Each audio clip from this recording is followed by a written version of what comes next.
As you can see, my backyard has a heck of a lot of clover. And after making the violet jelly, it made me think of what other wildflowers can be used for jelly, and white clover is one of them. So I'm going to pick some white clover and make some jelly. I watched a couple videos, I read a couple recipes, and the general consensus is white clover jelly tastes like honey. I love honey. I'll give it a chance. I thought about making dandelion jelly, but everyone says it kind of tastes like medicine, and I'm not into that. So we're gonna do white clover. So one thing to remember if you're picking wildflowers to make jelly is make sure you pick it from an area where you know they're not spraying pesticides. I don't spray pesticides on my yard. And two, an area where you know dogs aren't doing their business. I haven't had a dog for a couple years now. God rest his soul. I had the best dog ever for 15 years, but he passed away about 3 years ago. So my backyard is perfectly safe to harvest some wild clover. So the recipe I found calls for 2 cups. We're basically going to do the same thing we did with the violet jelly. Is you're going to pluck the flower heads and steep it in hot water. Basically, you're making a tea. So I got my little cup. I need to pick 2 cups worth. This is a 4-cup thing. I love this. This is from Pampered Chef. I love it. Not sponsored whatsoever. I've had this forever. It was a wedding present, and it is my most favorite jar in the world. So I'm gonna fill this half full. Actually, if I pick more than 2 cups, that's fine too. A little extra isn't gonna hurt. It's just gonna make the tea taste probably, the clover taste slightly stronger. So I'm gonna go for like maybe 2.5 cups. And I think it's gonna start raining, so I better hurry up. Just finished picking 2 cups of clover. I wanted to pick a little more, but it started raining, so 2 cups is good. That's what the recipe calls for. So 2 cups of clover steeped in 2 cups of boiling hot water. I'm gonna do the same way I did last time with the violets. Pour the clover in this jar, cover it with hot water, 2 cups of hot water, steep it at least for 4 hours or overnight. It's already kind of like 8 p.m. right now, so I'm gonna steep this overnight. I'm an early bird. I pretty much get up at 6 a.m. every day. So I will steep it overnight and make this jelly first thing tomorrow morning. So let me get my water boiling, and then I will add it to this jar. All right. The clover is covered with the steaming hot water, boiling hot water, and put the lid on, and now it's gonna sit here overnight. It's so hot to the touch. That's why I got one of these rivets, because very, very hot. The water is already turning yellow at the bottom. This jelly will turn out to be like a nice golden yellow. All right, it's early the next morning, and I'm getting ready to finish making the clove jelly. So I got my my clove tea, and I'm gonna strain it. This is the strainer I used last time, but this time I'm putting a cheesecloth through it because on this clove, it has smaller petals that I'm afraid might, push through my sieve. So I'm straining it through a piece of cheesecloth just to make sure I don't get like extra, I just want a completely clear liquid. I don't want any extra, petals or anything. So this cheesecloth I just found at a Farm and Fleet store. It was like $1.99 for a whole bunch. So very handy to have if you're making jelly and you don't want seeds and stuff to strain out your liquid.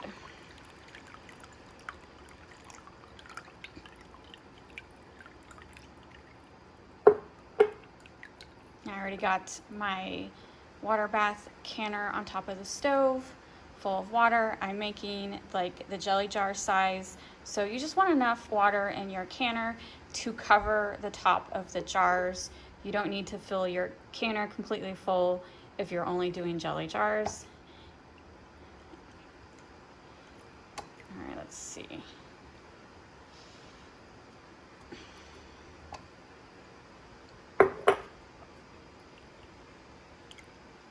All right, I am going to pour the rest of this in, kind of squish out any liquid I can, and then that should be 2 cups. All right, I think I lost a little liquid due to steam and stuff, so that's the 2 cup mark. As you can see, I'm just a quarter short, so I'm gonna put a quarter less sugar in, because it's 4 cups sugar for 2 cups liquid. So like I said, I'll just do a quarter less because I have a quarter less liquid. All right, so now you you bring to a boil 4 cups sugar, 2 cups of the clove tea, and 1/4 cup of lemon juice. I just used bottled lemon juice. A lot of jelly recipes require lemon juice because you need a little bit of acid. It helps preserve the color, and so you don't have to use fresh lemons. Using the bottled lemon juice is just as good, and it can be cheaper in the long run if you're making a lot of jelly. So we're gonna bring this to a boil. The only thing I have not added is the pectin. We don't want to add the pectin, and that's like the last step. It is powdered pectin. I'm just going by the recipe. Usually the liquid pectin you add at the last step, but the recipe says to add it once it starts to boil.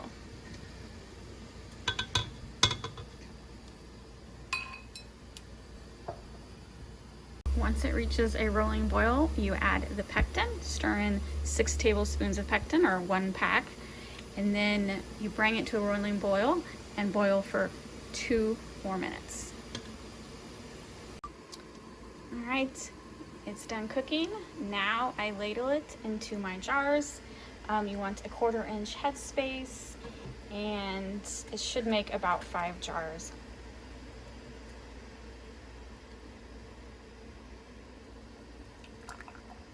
Look at that, it's a nice golden pinkish.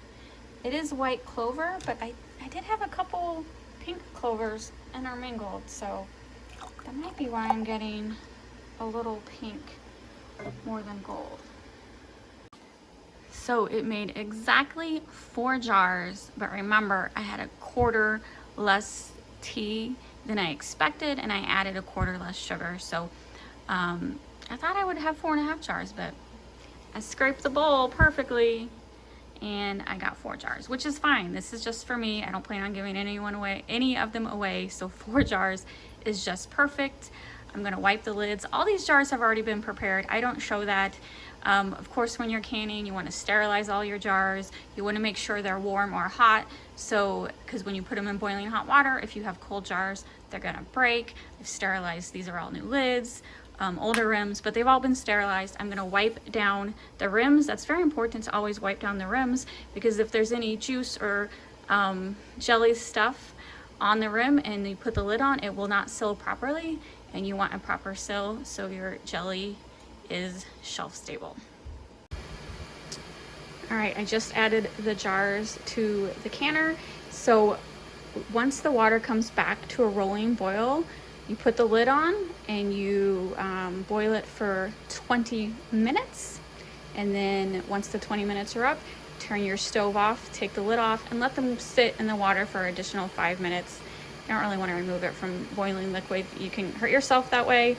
So just let it sit, let the water calm down, and then remove them. Can't really overcook the jelly, so a couple extra minutes in the hot water isn't going to hurt anything. It's just going to help preserve it.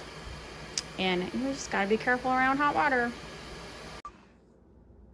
All right, so I just took them out of the water bath, and oh, did you hear that? 2 have popped so far. So, oh, the 3rd one popped. They pop, the less headspace they have, the quicker they pop. Because basically when it pops, it means all the air is outside, has been removed from the jar.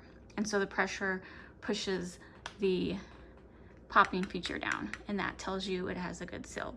So I am gonna actually let these sit for a couple days. They're syrupy, but they haven't gelled completely yet, which is not alarming. It can take 24 to 48 hours for the gelling process to complete. So they've all popped. So I will, in a couple days, open one of these jars taste test it and add that clip to the end of this video. I will say I licked the bowl and the little syrup left in the bowl did taste like honey. So I'm quite excited about these jars. Good afternoon. So it's been a couple days since I made the clover jelly, and yeah, I just want to start by saying I'm not a canning expert.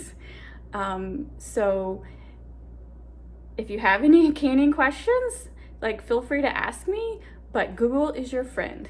Google answers all my questions. So guess what? My jelly did not set. As you can see, it's liquid syrup and it's been 48 hours. It should have set by now. And I've made jelly before. This is actually only my third attempt. I've made jalapeno jelly, no problem. You saw a couple weeks ago I made violet jelly, no problem. This is only my third attempt at jelly. And I think I mentioned earlier in the video that it was okay if you like water bath it a little longer. I was wrong. I was so wrong. Jelly is an exact science. Follow the recipe exactly. So I read on the internet, you know how the internet is.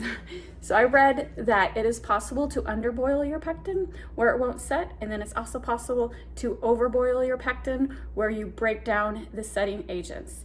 And it's also possible to have bad pectin. I read through a lot of comments, and there's a lot of canners that complain that their pectin didn't work. And then it says don't use expired pectin, but then you have people who say, oh, I've used expired pectin, it worked no problem. So, oh my God, there's so much information out there. I don't know what to believe. But what I do know is this clover recipe was very similar to my violet recipe. And my violet recipe, I only had to water bath it for 10 minutes. And this clover recipe had me water bath it for 20 minutes. So I'm wondering if I overboiled it. I also think I might have had bad pectin because when I added the pectin into the pot, it was clumpy. It definitely wasn't a new box that I bought this year. I bought it last year, maybe the year before, because it's been a while since I made jalapeno jelly. So if I bought it back then it's been at least 3 years. So maybe it was expired pectin. It's a bummer, but it's not the end of the world. So if you make jelly and it doesn't set, it's not the consistency that you want, just Google, what do I do if my jelly doesn't set? And there are so many great articles and so many solutions. It is quite possible to pop this jar back open, put it back in a pot, boil it again, add some pectin, add some sugar. There's exact measurements online that tells you how to fix it if you want to take that step. That's a lot of work though, opening these jars, reboiling them, cleaning these jars. You'd have to technically, if you follow the rules, you'd have to throw these lids away because remember they are one-time use. So you'd have to get whole new lids, and right now lids are a scarce commodity. I'm not willing to do that. I actually don't mind the syrup texture because remember, it still has a proper seal. So even though it's syrup and I was intending jelly, the contents are not bad. They're still edible. They're still shelf stable. The problem is it's just syrup instead of jelly. And I'm okay with that. I'm gonna work with that because I actually eat a lot of waffles. I have a waffle maker sitting right here on my counter. We make waffles at least once a week. So I'm just gonna use this as waffle syrup. When I do open this first jar, you do have to put it into the fridge after you open it. But it's still shelf stable until I open it. So I'm gonna make waffles later today, and I'm gonna taste test this on the waffles to see if it works. Hopefully it does, and if it does, I'm leaving the other 3 jars as is, and I'm just gonna mark them as clover syrup. So definitely this whole canning thing, I'm planning on making a whole bunch of canning videos because I love canning, but I just wanna say I'm not an expert. I'm learning, I'm reading through people's recipes. The recipe that I got that said to boil the clover for 20 minutes wasn't necessarily wrong because that person, when it comes to canning and you hear people talk about altitudes, where you are at sea level, it does matter. Pressure matters. Like maybe my water doesn't get, it wasn't as boiling as much as it should, or maybe it was boiling more.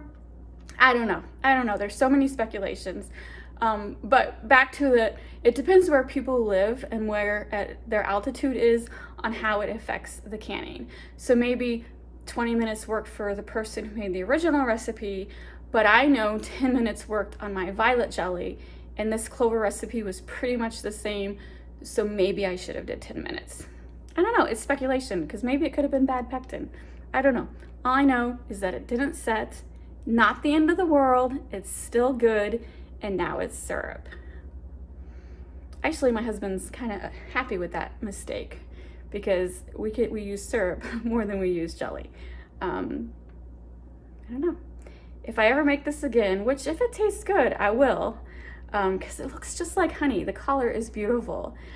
I'll try. I would do it 10 minutes. If I were to redo it, where I am at in Missouri, I would water bath it for 10 minutes. And when I do future jellies, I will remember that that if it's pretty much the same sugar and fruit juice, it should be 10 minutes, not 20. And then I'll try it again. And then maybe 2 weeks from now, I'll have another recipe where it sets and I'll be like, that's what it was.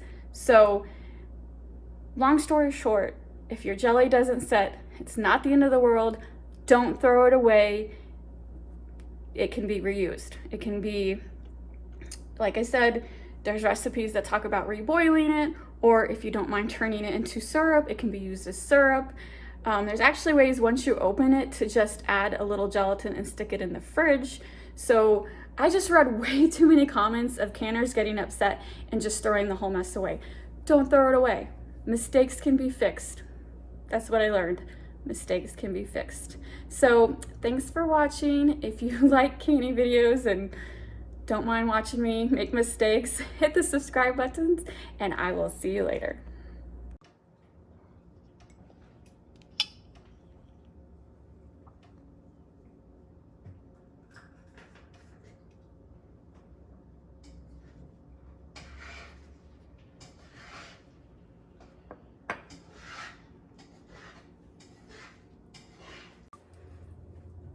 All right, so I'm doing a quick taste test of this clover syrup. Why, you can see Robert in the background making scrambled eggs to go with our waffles.